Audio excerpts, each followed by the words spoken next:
بڑی اہم بات جو آپ سے عرض کرنی ہے وہ یہ ہے، اپنے اوپر توجہ دے۔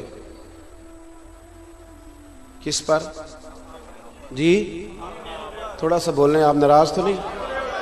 ہماری ساری توجہ سامنے والے پہ ہے، ساری سامنے والے کو ٹھیک کرتے رہتے ہیں تو اپنا حال برا ہی رہ جاتا ہے۔ اپنے اوپر توجہ کریں۔ آپ دیکھیں آپ کہاں کھڑے۔ ہمارے صوفیاء جب تربیت کرتے تھے نا سالکین طریقت کی، تو ان کو پوچھتے تھے کہ اب تیرا حال کیا ہے؟ وہ حال کیا ہوتا تھا؟ عاجزی کتنی ہے، غرور کتنا ہے، ریاکاری کتنی ہے، تو اخلاص کتنا ہے۔ ان چیزوں پہ توجہ کریں۔ آپ حسد تو نہیں کرتے کسی سے، آپ کسی کو حقیر تو نہیں سمجھتے، آپ کسی شخص کے بارے میں بغض حسد عداوت تو نہیں رکھتے۔ اپنے اوپر توجہ کریں۔ حضرت ابو مرتعش ایک درویش گزرے ہیں، رسالہ کشیریہ میں صاحب رسالہ لکھتے ہیں کہ وہ کہتے ہیں میری حج کی تیاری تھی، کھانا میں کھلا چکا تھا، لوگوں کی دعوت کر چکا تھا، پروگرام میرا بن گیا تھا۔ گھر میں بیٹھا تھا تو میری اماں نے نا مجھ سے کہا کہ بیٹا ذرا پانی تو پلانا۔ کہتے میرے دل میں خیال آیا 2-4 دنوں کے بعد حج پہ جانا تھا کہ اماں جی میں عالم فاضل آدمی اور ابھی حج پہ بھی جا رہا ہوں تو پانی تو چھوٹا بھائی بھی پلا سکتا ہے۔ کہتے میں نے چھوٹے سے کہا ذرا اماں کو پانی دینا۔ کہتے وہ پانی دینے لگا تو میں نے اپنے اوپر توجہ کی۔ کس پر؟ اپنے اوپر توجہ کی تو میرے اندر سے آواز آئی کہ ابو مرتعش حج پہ جانا تیرے لیے آسان ہے اور ماں کو پانی دینا تیرے لیے مشکل ہے، یہ کیا بات ہوئی؟ فرماتے ہیں پھر میں نے اپنے اوپر اور نظر کی تو میں سمجھ گیا یہ جو میں حج پہ جا رہا ہوں نا اس میں ساری دنیا کو پتہ چلے گا کہ میں حاجی ہوں۔ اماں کو پانی پلانے سے تو نہیں نا پتہ چلے گا کہ یہ اماں کو پانی پلاتا ہے۔ فرماتے ہیں میں نے اسی وقت اماں سے کہا کہ اماں معاف کر دے، حج میرا نفلی ہے، میں حج پہ نہیں جاؤں گا، میں اب نا 1 سال تیری خدمت کروں گا، تیرا ہر حکم مانوں گا، اور جب میں سمجھوں گا نا میرا نفس سمجھ گیا ہے پھر میں جاؤں گا حج کرنے۔ ابھی تو میرا دیکھیں نا بابا بلے شاہ صاحب فرمانے لگے تسی حج بھی کیتی جاندے ہو نال لہو بھی پیتی جاندے ہو، کھو کے مال یتیماں دا تے پج مسیتی جاندے ہو، تسی پھٹ دلاں دے سیندے نہیں، ایویں ٹوپیاں سیتی جاندے ہو، نفس تے چھری پھیر دے نہیں تے دمبے کیتی جاندے ہو، فرض بھلائی بیٹھے ہو، نفلہ نیتی جاندے ہو، اور دسو تے سی بلے شاہ نو ایک ہی کیتی جاندے ہو۔ انسان کھڑا تو ہو نا کہ وہ کیا کر رہا ہے۔ اپنے اوپر توجہ کریں۔ ساری زندگی گزر گئی لوگوں کی اصلاح کرتے، اور اگر اپنا حال وہی کا وہی رہ جائے، اور یہ میں صرف علماء اور واعظین کے لیے نہیں کہہ رہا، وہ تو ہمارے سروں کا تاج ہے، وہ اگر بولے نا تو ہمارے لیے مسئلہ بن جائے، وہ تو کچھ نہ کچھ نصیحت کرتے رہتے ہیں تو ہمیں کچھ ملتا رہتا ہے۔ میں آپ سے کہہ رہا ہوں اس لیے کہ آج کل ہر بندہ نصیحتیں کر رہا ہے لیکن کر سامنے والے کو رہا ہے، اپنے آپ کو نہیں کر رہا۔ اپنے آپ کو نصیحت کریں، اپنے آپ کو سمجھائیں، دیکھیں کہ آپ اس وقت کس معیار پر فائز ہیں۔ ایک حدیث سنیں اور اپنی بات ختم کروں۔ مسند امام احمد بن حنبل میں حضرت عمر فاروق کے صاحبزادے حضرت عبداللہ ابن عمر رضی اللہ تعالیٰ عنہ فرماتے ہیں کہ میں اور حضرت انس بن مالک دونوں نبی کریم علیہ السلام کی خدمت میں حاضر تھے تو دروازے پہ دستک ہوئی۔ نبی کریم علیہ السلام نے فرمایا انس دروازہ کھولو، جو بندہ دروازے پہ آیا نا وہ جنتی ہے۔ یہ نہیں کہا کہ اسے بتا دو، بعض جگہوں پہ ہے ایسا بھی کہ اسے بتا دو، لیکن یہاں فرمایا کہ جو دروازے پہ آیا ہے وہ بندہ کون ہے؟ یہ میرے نبی پاک کا علم غیب دیکھیں۔ علم غیب رسول کے منکر اس حقیقت کو بھول جاتے ہیں۔ وہ غیب مانا کہ راز ہے لیکن راز اپنوں سے کب چھپاتے ہیں، راز اپنوں سے کب چھپاتے ہیں۔ تو وہ جنتی ہے بندہ جو دروازے پہ آیا۔ حضرت انس بن مالک فرماتے میں نے دروازہ کھولا تو بندہ بڑا عجیب سادہ سا بندہ، تازہ اس نے وضو کیا تو پانی کے قطرے داڑھی سے گر رہے ہیں، اور جوتے اس نے نا دونوں بغل میں دبائے ہوئے کٹھے جوڑ کے آ کے بیٹھ گیا۔ آپ کو بات پوچھنی تھی پوچھی اور وہ چلا گیا۔ کہتے اتفاق کی بات کہ اگلے دن بھی ہم بیٹھے تھے، دروازے پہ دستک ہوئی، اسی ٹائم اسی لمحے حضور نے فرمایا دروازہ کھولو، جو دروازے بندہ ہے نا وہ جنتی ہے۔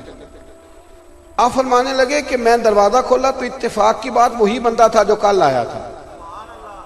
تیسرے دن بھی ایسا ہی ہوا، دستک ہوئی، حضور نے فرمایا کھولو دروازہ، جو دروازے پہ آیا بندہ جنتی۔ حضرت عمر فاروق کے صاحبزادے جناب عبداللہ ابن عمر فرماتے ہیں میں نے ارادہ کر لیا کہ پتہ کرنا یہ بندہ عمل کیا کرتا ہے۔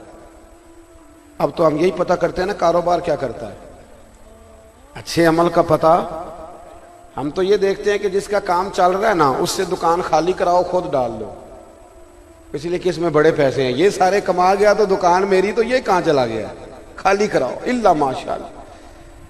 صحابہ یہ دیکھتے تھے کہ عمل کا پتہ کرو، عمل خیر والا کیا ہے۔ حضرت عمر فاروق کے وصال کے بعد حضرت عثمان غنی نے ان کی ایک بیوہ سے نکاح کیا،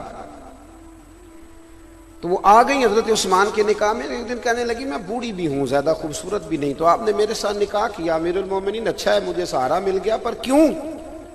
تو حضرت عثمان غنی فرمانے لگے اس لیے نکاح نہیں کیا کہ مجھے تمہاری ضرورت تھی، اس لیے نکاح کیا ہے کہ مجھے بتاؤ جناب عمر مصلی کیسے آباد کرتے تھے، وہ گھر میں قرآن شریف کیسے پڑھتے تھے، وہ رب کو راضی کیسے کرتے تھے۔ میں ان رستوں کا مسافر بننا چاہتا ہوں جن راہوں کے راہی جناب فاروق اعظم، اس لیے تمہارے ساتھ نکاح کیا ہے۔ عمل، حضرت عبداللہ ابن عمر کہتے ہیں میں نے بھی سوچا کہ جس کو حضور نے 3 دفعہ جنتی کہا ہے اس کا عمل تو دیکھو کیا ہے۔ میں اس صحابی کے پیچھے چلا گیا، میں نے کہا مجھے رکھ لو گے 2-3 دن بطور مہمان؟ انہوں نے کہا آ جاؤ۔ کہتے میں 3 دن اور 3 راتیں ان کے گھر رہا، میں زیادہ نفل پڑھتا تھا اس سے، وہ تو عشاء جماعت سے پڑھتے اور فجر جماعت سے پڑھتے، میں صدقات زیادہ کرتا تھا ان سے، میرے نوافل زیادہ تھے، میری تلاوت قرآن مجید زیادہ تھی۔ 3 دن میں رہا تو کوئی خاص چیز مجھے نظر نہ آئی، میں نے اٹھنے کا ارادہ کیا تو میں نے اسے کہا بھائی مجھے کوئی ضرورت نہیں تھی تیرے گھر میں رہنے کی، میرا بھی یہی مکان ہے، تو نے پوچھا ہی نہیں میں کیوں رہ رہا ہوں۔ تو وہ کہنے لگا حضور آپ نے کہا تھا رہنا ہے، تو میں نے کہا بسم اللہ۔ تو فرمایا پھر میں تمہیں بتاؤں کیوں آیا تھا، اس لیے کہ وہ 3 دن ہم حضور کی بارگاہ میں بیٹھے رہے نا، تو اللہ کے رسول نے 3 دن تجھے جنتی فرمایا، تو میں اس لیے آیا تھا کہ میں 3 دن 3 راتیں تیرے ساتھ رہوں اور معلومات کروں تو کیا نیک عمل کرتا ہے، تاکہ میں بھی وہ کروں تو اللہ تعالیٰ مجھے بھی یہ اعزاز عطا کرے۔ تو حضرت عبداللہ ابن عمر کہتے ہیں وہ صحابی کہنے لگے میں کچھ بھی نہیں کرتا، روٹین کی عبادت کرتا ہوں، پر حضور ایک بات ہے، جب بھی میں اپنے دل پہ توجہ کرتا ہوں نا، اللہ کے فضل سے نہ کسی کے لیے بغض ہے، نہ کسی کے لیے کینہ ہے، نہ حسد ہے، نہ تکبر ہے۔ اللہ کے بندوں کو رب نے جس حال میں رکھا ہے نا، میں سب کو دیکھ کے راضی رہتا ہوں، میں خوش رہتا ہوں، مجھے لگتا ہے یہی میری نیکی میرے رب کو پسند آئی ہے اور اس کے رسول نے مجھے جنت کی بشارت عطا کر دی۔ بھائی ہمیں بھی چاہیے نا اپنے اوپر توجہ کریں اور روزمرہ کے معاملات کا جائزہ لیں۔ ایک خزانہ دولت کا ہوتا ہے، وہ ہمیں پتہ ہوتا ہے کہ بینک میں اب کتنے ہیں، اور جو ہم نے دراز میں رکھے ہوتے ہیں ان کا بھی ہمیں پتہ ہوتا ہے، اور یہ بھی پتہ ہوتا ہے کہ میں نے 100 والے کو علیحدہ سے ربڑ چڑھائی ہوئی ہے، 500 والے کو الگ سے، 1000 والے کو، سارا پتہ ہوتا ہے نا۔ تو نیکیوں کا بھی ہمیں پتہ ہوتا ہے کہ کون سی ایسی ہیں جو میں نے دکھا کے کی ہیں اور کون سی ایسی ہیں جن کو میں نے کسی کو دکھایا نہیں، اللہ کو اور مجھے پتہ ہے، پتہ ہوتا ہے نا ہمیں۔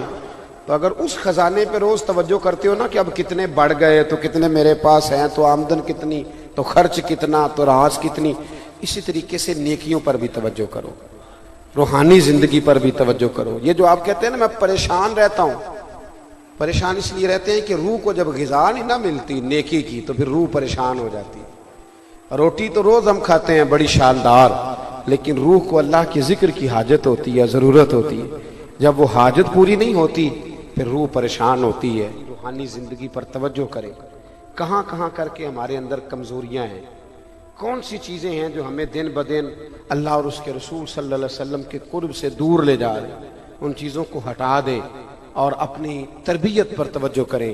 دعا کرتا ہوں اللہ کے حضور جو میں کہہ سکا مالک اسے قبول فرما لے، اور جہاں ہم بھول گئے اللہ ہم سے درگزر فرمائے۔